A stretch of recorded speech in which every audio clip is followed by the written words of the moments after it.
So, welcome to Tools to Create a Better Life with myself, Glenyce Hughes, and I have a special guest today. Christel Crawford. Yes. Hello. Yes, you might know her from the Christel Crawford Show, or from Facebook, or I don't know, there's Who probably knows? Like something. some brothel somewhere. We could have run into each other. Oh my gosh. What are we talking about? Well, let's talk.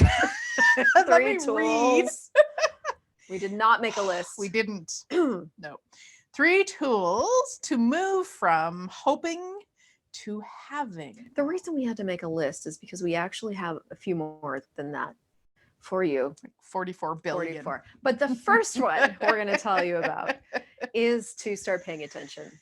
It is actually a tool because there's so much of our life that we spend unconscious, like just kind of going around our life and not paying attention.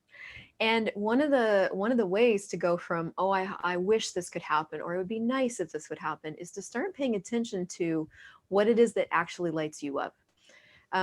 What I've noticed about myself is that I only create the things I'm really interested in. And if I start to notice I'm interested in it, then I'll create it. Same sentence, both ways. So the paying attention is super key. It's like you want to start paying attention to things that light you up, people that light you up, and then take it one step further there and go, what's the energy of that I'm looking at? Because that's going to start to give you some energetic information that you may have been just not paying attention to that will start to actualize in your world. I can say so much about that. Well, and we're going to, because we have lots more time. So I just want to ask you about that though. Like, let's say somebody's listening to us for the first time. Yeah. I mean, it's shocking because I'm pretty sure everybody on the planet listens to us. Everybody. In case you're new here, thank you. And so when you talk about lights you up, can you explain what that? Yeah, so that is a weird phrase, actually. For me, light me up shows up in like things that turn my head. You know, it's like, hey, you know, it's like they capture my attention in some way. I'll be flipping through a magazine and I'll just stop on a particular page. And actually, my friend Stephanie used to have this thing that she would do when she was shopping for houses, where she'd buy all these like architectural and home magazines and literally just page through them and then stop on the page that got her attention and look at it and ask herself, what is it about this that grabs me? Because in home magazines, like you've got these different rooms and setups and color combinations and all kinds of things. And it's very easy to look at something and go, I have no idea what I like about that. But it's a different process to actually go, well, what is it I like about that? What is it that's grabbing me about this? Because that's going to actually give you the information about you and your world that is going to be motivating to you. Like we kind of keep looking for external motivation to create a bigger life in the form of, I don't even know, excitement. We should be motivated by this. We should be motivated by that. But the truth is we're all motivated very differently. And that's what you're starting to pay attention to. It's like, what is it that does that thing for me where it's like, I can't keep my eyes off that? Or, you know, another quick example is my friend Maxine is a little bit older and she's used to have this really athletic body. And now she's got a 78-year-old body and what's gotten created through the years. And so she's looking at what she wants to create next. And I was like, well, what kind of bodies grab your eye? And she knew exactly. Like, it's like, well, those kind of bodies, I can't take my eyes off them. And I was like, well, I wonder what your body knows about being that body now. So you're just starting to pay attention to the things that whip your head around, you know, or things that drive by you. And you're like, what's that? You know, and beginning to sort of piece together the energies that those things are so that you can replicate those in your world. Yeah. And I remember years ago, actually it was only me driving and I was on a double lane highway and there was a vehicle coming up to pass me. And I was so drawn to it. I actually assumed somebody I knew was in there. Yeah. Like I was just waiting. I was just going to wave as they went by. Cause I was so there, like it was so pulling me. And so as it went by, I was ready and I was like, oh, don't know them. All right. And as it pulled in front of me, it was a BMW. And at the time I was asking for a luxury vehicle. Yes. And I had test drove Mercedes and some other things and none of them were really yummy for me. But when it pulled in front of me and I saw it, it was like that. And I've only ever had people pull my energy like that, you know, at that time. Now things can do it very easily. But at that time it was like, who is, no, yeah, and there it was. And so, those things that you really light you up. I don't know any other way to say drawn to, they really are excited by. pulling you, but it's like it's that you're going to notice it by the fact that you kind of can't keep your eyes off that thing. And that's true with bodies and different people and their appearing personalities. Like it's true of, houses you walk into, of cars that drive by, like even pieces of earth, like there's different. I drove through the mountains in Alberta, and I literally could not take my eyes off the Rocky Mountains. I started to cry. Like they were pulling and being so much energy that just resonated through my entire being. And so it's once you start to pay attention to those energies, you become them and you're embodying them. And that's one of the secrets to move from hoping to having. You start to become what it is that you're aware of. Yeah. And I know way years ago, before Access for myself, when I would become aware of that energy, the next energy I would choose would be a resistance, would be a judgment, because I had so many conclusions that I couldn't have that thing, or that it was wrong to have it, or even desire it, too hard, like all those energies. And it was like, and then I'd be like, well, that's stupid. Why would you spend so much money on that? Right. That sort of an energy. So be aware of that. If you do have something that lights you up, and the next, kind of knee-jerk reaction is to resist it, or to spurn it, or to get rid of it, that's some great information too. What do you do with that information?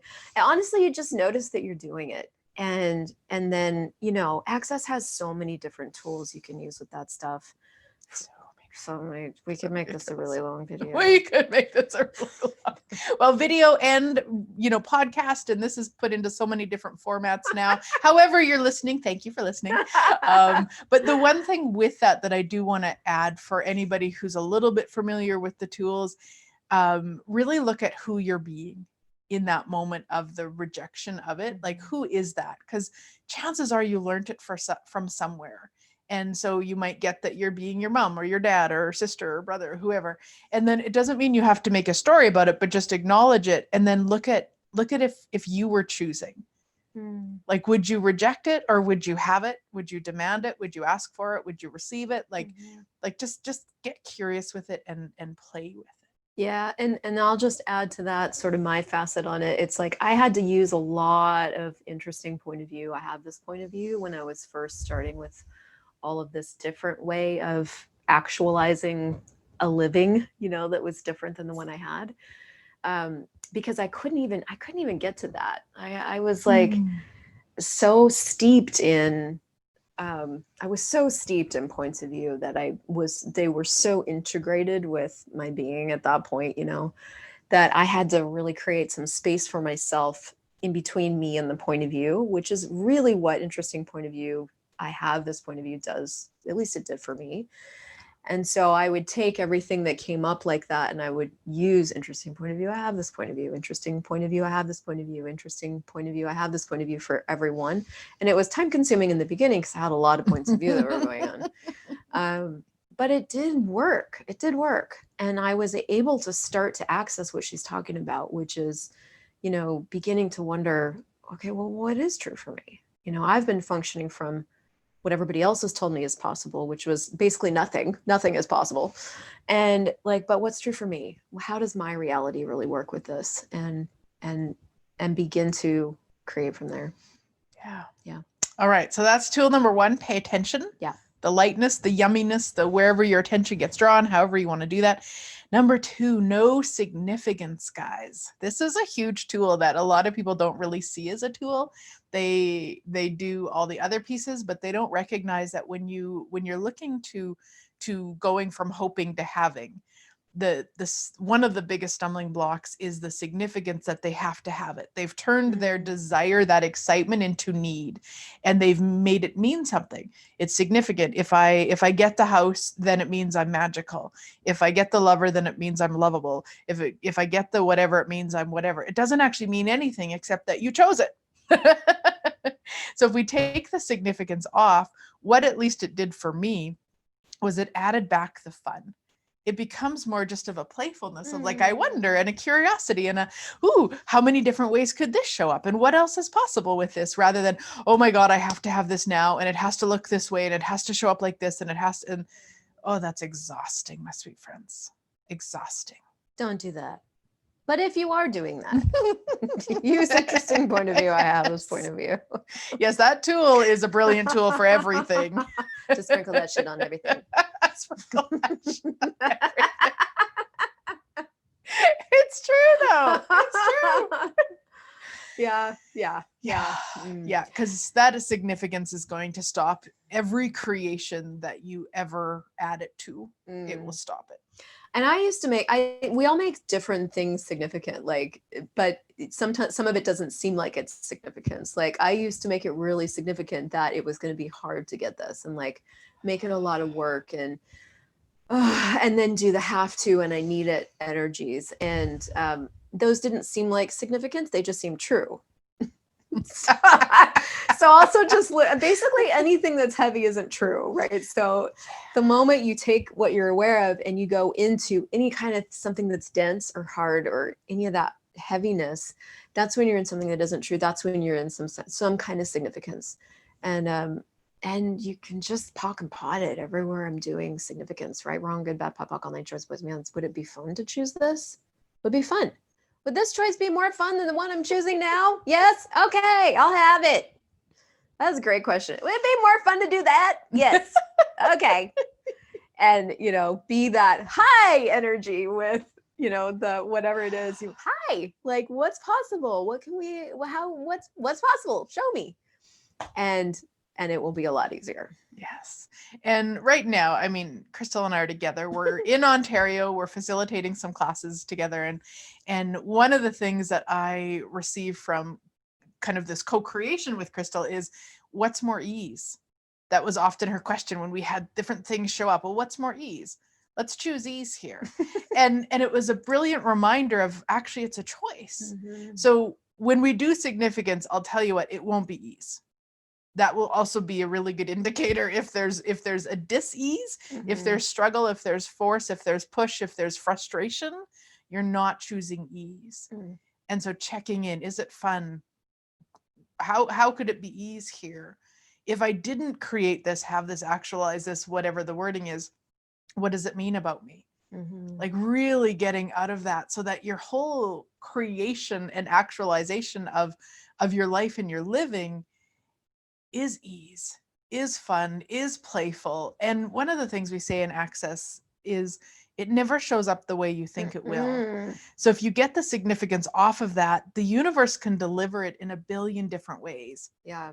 And if you have the significance on there, you're what I call cutting the universe off at the knees, because then you're not what I thought you were going to say. I don't know what I thought you were going to say, but it wasn't that. Was it dirty? Yeah. Oh, okay. All right. Back to the show. So I've used everything I've decided, everywhere I've decided the way this will show up, everything I've decided about this, right, wrong, good, bad, pop, all night, shorts, boys and beyonds, like everything I am projecting and expecting about this, right, wrong, good, bad, pop, all night, shorts, boys and beyonds. And then I just add the question on the other side going, okay, what would it take for this to show up greater than I could possibly imagine? And I really put my energy in that direction because that just pulls me out of significance so quickly. And then I keep going. Yeah. Yeah. And I mean, there's a significance of a fly around. Trying to kill that fly. Okay, we just arrived yesterday. We're hardly extreme or dramatic, No. But anyway, I was gonna say something to that. So yeah. Okay. So no significance. Okay, so those are the first two tools. Now we have a really cool offer for you. Yes. Because we're doing this 2 amazing classes. Universe all have that. One about business, one about money.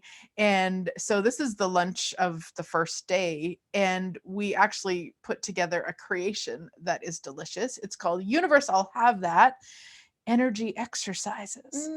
So there's a video of us, Christel. Mm-hmm. I hired her for her incredible prowess with the English language, and I didn't hire her, so I must be incredible as well. So together we're killing a fly anyway. Listen, I'm serious. We have something for you. We do. You wouldn't know it. Anyway, it keeps sliding in my hair. Okay, we've come back. Almost dead. Almost dead. Makeup has left her face. Yeah. Tears of laughter. She's red. It's bad. mean, it's bad. All of that. All of that. To tell you that we made something for you, and it's awesome. And it's awesome. Yeah, universe, I'll have that, the exercises. And what we did is we had a conversation about that tool and the different ways that we've used it. It was a great conversation. And then we did this thing that we don't normally do, which is that I left the room while she recorded her exercise for you, and she left the room while I recorded mine. So we don't even know what the other person said or recorded. But they're for you, and they're totally different from each one of our points of view about, what it takes to cultivate that receiving in your world. So I'm so excited. I am too. I am too. And we're not having any fun. So, Zero. Yeah. And we might actually even put the bloopers in here for you guys. Yeah, we'll put it actually. There's a lot of cussing. In I'm there. just saying There's it's cussing. Rated R. There's the fly. The Laughing. fucking fly. Yeah. That's still alive. Anyway, so let's talk about the third tool. We have 3 tools. We have 3 tools. There's We've talked about 2. 82 billion. The third one is ask. Ask. Start asking. If you want to move from hoping to having, along with paying attention, along with not making anything significant, start asking for what you would like. And here's the thing, universe, I'll have that, is an ask. It's an ask. You're asking. Do you think it's an ask mixed with a choice? Like, is there an innate choice in a true ask? I've been really looking at that. Yeah. Like that. Like when I have done that in my life, like when I've been like, universe, yes, that. It's like there's this ask mixed with a choice mashup going on. But it's like, what would that take? It's like, that's what you want to start to engage with. It's like, what would that actually take? And that's where you're moving it out of the realm of fantasy and it would be so nice and I wish into having that. What's that going to take? What do I have to be? What can I choose? What can I contribute? What can you contribute? That begins that conversation that starts the actualization of it. Yes. Yeah. It's like ask and action and choice. So it's one tool, 3 parts. It's really all like the a 3-pronged tool, though. Yeah. It's like one tool, but 3 prongs. Yes. It's like, I'm scared if it lands on me, I will die. She will bring all the power. Boom. Yeah. Yeah. So ask and action and choice. And the other tools again. Because even when you ask and you're taking action, you need to pay attention to the energy. So, go back to my car story. Okay, so there's a BMW and I get the energy of that. Now it's like, okay, I had 2 different BMW stores in Edmonton, the city we lived closest to, but we also had one in another city that's a little bit farther away. So asking which place to go and which car and following that and the action and then the choosing it and then the energy, like it's all of it around and around and around. Can you see why we made you another video and the exercises? Because it's simple. Yeah. And to put it all into words is actually the complicated part. Because it's so much and it's so simple, but it's a dance. It's like you're paying attention, you're going, what's it going to take? You choose, it's all sort of simultaneously happens. To put language to it, we have to chop it up into steps. But ask. And one of my favorite ways, if we're just kind of looking at the prong of ask, my absolute favorite way to ask is the energy, space, consciousness question. Now we have a lot of new fancy words too. So if Christel loves the kitchen here. And so what energy, space, consciousness, choice, magic, miracle, mysteries, and possibilities can my body and I be to actualize a kitchen like this or something greater for me with total ease? Anything that doesn't allow that, I destroy and I create it all. Right, wrong, good, bad, all night. So it turns our attention into what we don't have, into asking for what we would like to have. And by asking that, it's not she's going to sit here and not do anything. She's asking for it. And there's going to be things, there's going to be kitchens that she goes to look at, houses she goes to look at. And it probably won't be this specific kitchen, but it'll have some of the elements, and there'll be the energies there that match. And then by adding that kind of energy of like, or something greater, then maybe a wine fridge. And then stuff that you would just never imagine. And that's the thing I love about the way the universe delivers, is the universe works to configure the possibilities in the most elegant way possible. So you might have an idea of what you think is greater, and then what's actually greater is something you could never have considered. You just never would have put it together like that. So, or greater allows the universe to surprise you, to thrill you, to like deepen what it can deliver to you in ways that you can't figure out yourself. And just, I always like to mention this, when we talk about the universe, we're the universe too. So it's not some big external energy that's doing it for us if we're good enough or nice enough or pretty enough or whatever that might be. It's actually just us with receiving and gifting with everything, so that even this fucking fly can contribute to Christel getting this, the kitchen. What else is possible? What else fly? Is possible? Oh gosh. So thank you so much for listening in. We are so incredibly grateful for all of you. And the link to the offer will be somewhere, wherever you're listening to this, above, below, behind. I mean, good luck. But you can also message either of us, and we will be happily to get you the link. English is our first language. Yeah, I should get a drink or something. Awesome, guys. Thank you so much. And we will, I look forward to chatting with you again next week. Bye, guys.